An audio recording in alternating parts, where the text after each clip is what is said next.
Γεώργιος Καστριώτης ή αλλιώς Σκεντέρμπεης, ο εθνικός ήρωας των Αλβανών. Μια μορφή όμως που διεκδικούν Έλληνες και Σέρβοι. Ποια είναι η αλήθεια? Ας δούμε τις πηγές και όχι τους μύθους.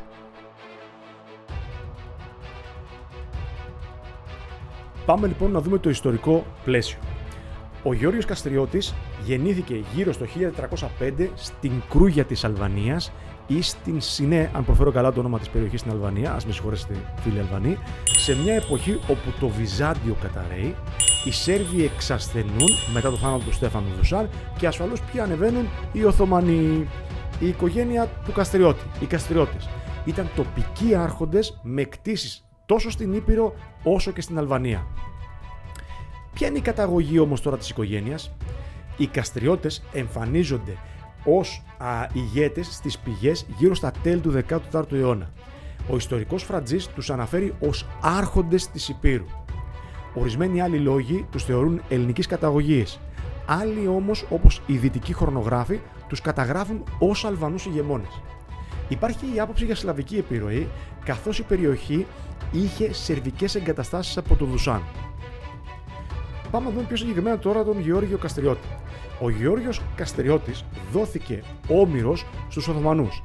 Ανατράφηκε στην αυλή τους, εξισλαμίστηκε και ονομάστηκε Ισκεντέρ Μπέης, δηλαδή Άρχοντας Αλέξανδρος, και στα αλβανικά Σκεντέρμπεης. Υπηρέτησε τον Οθωμανικό στρατό, αλλά το 1443 λιποτάκτησε και οργάνωσε εξέγερση στην Κρούγια. Για 25 ολόκληρα χρόνια αντιστάθηκε στις υπέρτερες Οθωμανικές δυνάμεις με τη βοήθεια των Βενετών, των Νεαπολιτάνων και ασφαλώς του Πάπα. Πάμε να δούμε τώρα όμως τις οπτικές γωνίες περί καταγωγής.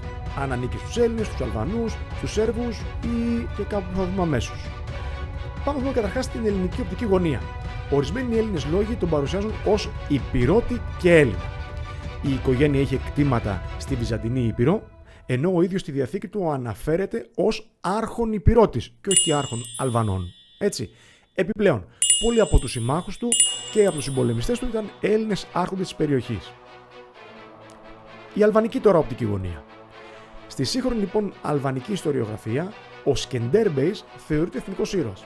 Μίλησε την αλβανική γλώσσα, εγώ θα πω μίλησε και την αλβανική γλώσσα, κυβέρνησε κυρίως αλβανικές περιοχές και ενοποίησε τις φυλές της Αλβανίας.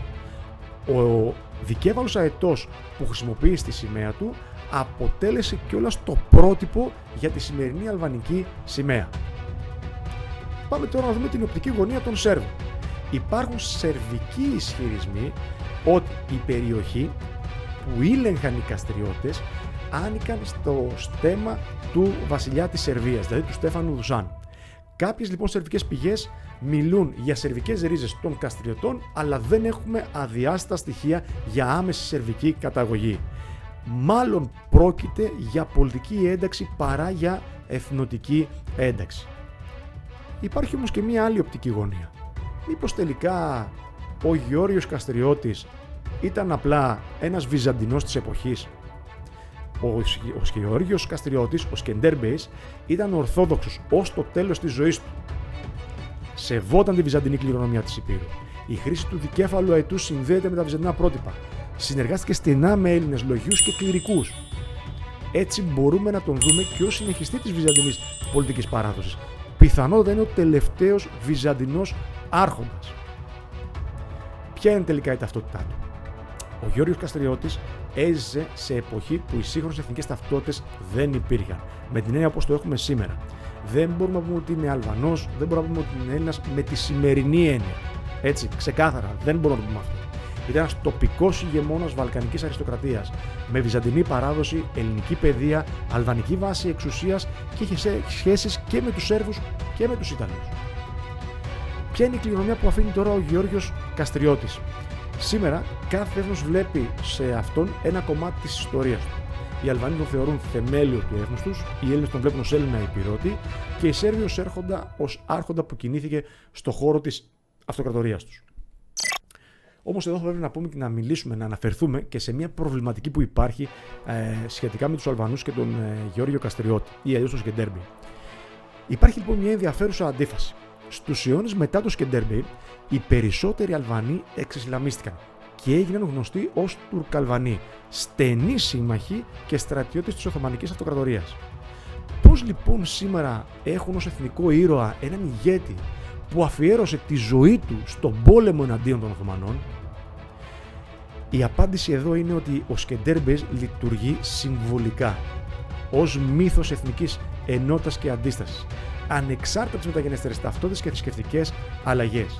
Είναι το πρόσωπο πάνω στο οποίο χτίστηκε το αφήγημα του αλβανικού έθνους, ακόμη και αν η ιστορική συνέχεια είναι πιο περίπλοκη. Εν κατακλείδη, ποιος ήταν λοιπόν?